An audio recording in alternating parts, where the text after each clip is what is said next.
سبحان اللہ، میں اس ستون حنانہ کی قسمت پر قربان کہ جس کو رحمت للعالمین اپنے سینے سے لگا کر اسے تسلی دے رہے ہیں۔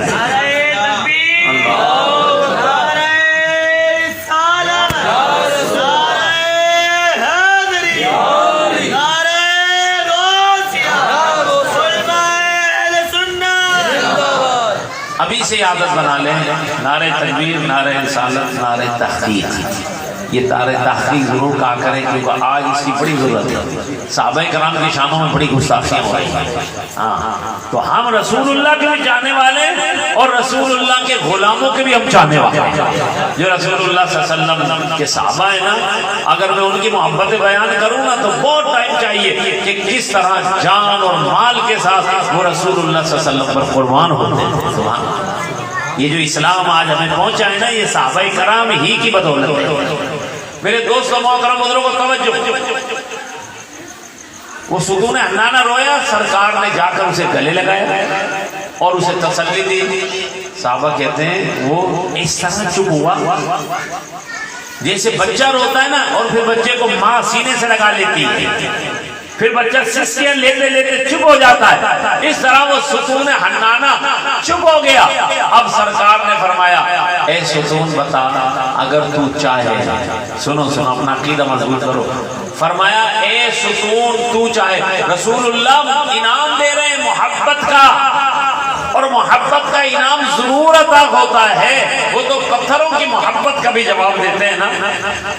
ستون سے کہا، اے ستون بتا، اگر تو چاہے تو میں تجھے یہی ہرا بھرا نہ کر دوں، لوگ تیرا پھل کھائیں، میں تجھے یہی ہرا بھرا کر دوں۔ اور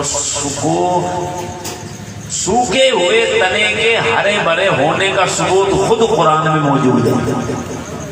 جب حضرت عیسیٰ علیہ السلام کی ولادت ہوئی نا، حضرت مریم کو درد ذیل ہوا تو اللہ نے فرمایا مریم گھبرانا، وَهُزِّي إِلَيْكِ بِجِذْعِ النَّخْلَةِ تُسَاقِطْ إِلَيْكِ رُطَبًا جَنِيًّا۔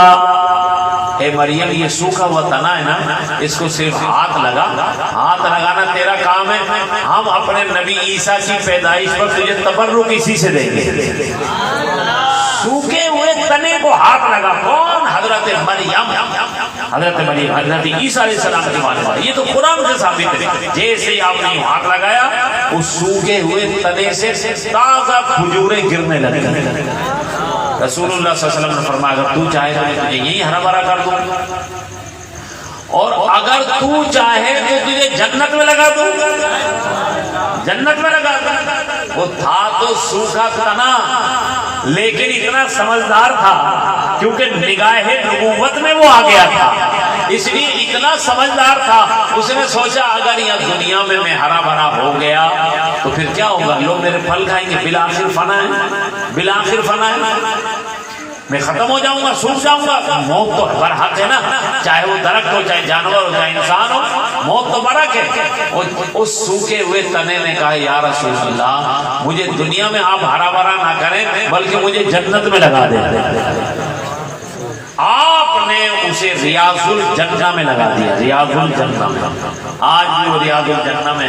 اب یہ جو واقعہ میں نے بتایا یہ تو غائبانہ آپ اس کا تعارف اور اس کی شان سن رہے ہیں۔ میں کہتا ہوں اگر محبت ہونا مدینہ منورہ مسجد نبوی کے امام کو رسول اللہ سے، تو پھر کتنا مزہ آئے کہ خود وہ امام اشارہ کر کے اس ستون حنانہ کی طرف اشارہ کر کے کہے، او مسلمانوں مومنوں، میرے نبی کے چاہنے والوں، میرے نبی کے تم ہی چاہنے والے نہیں ہو، یہ ستون بھی میرے نبی کا چاہنے والا ہے اور یہ بھی میرے نبی کی محبت میں رویا تھا۔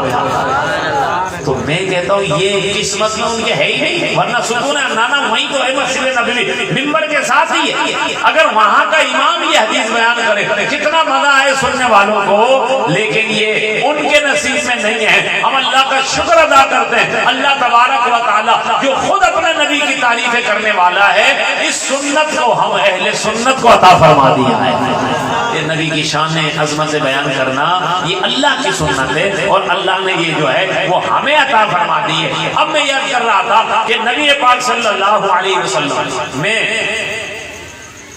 جو بات عرض کر رہا ہوں بھولا نہیں ہوں، حضرت حسان رضی اللہ تعالی عنہ نے جب نعت پڑھنا شروع کی نا، آپ نے فرمایا رک جاؤ، ممبر منگوایا، فرمایا اے حسان ممبر پر بیٹھ کر ہماری نعتیں سناؤ۔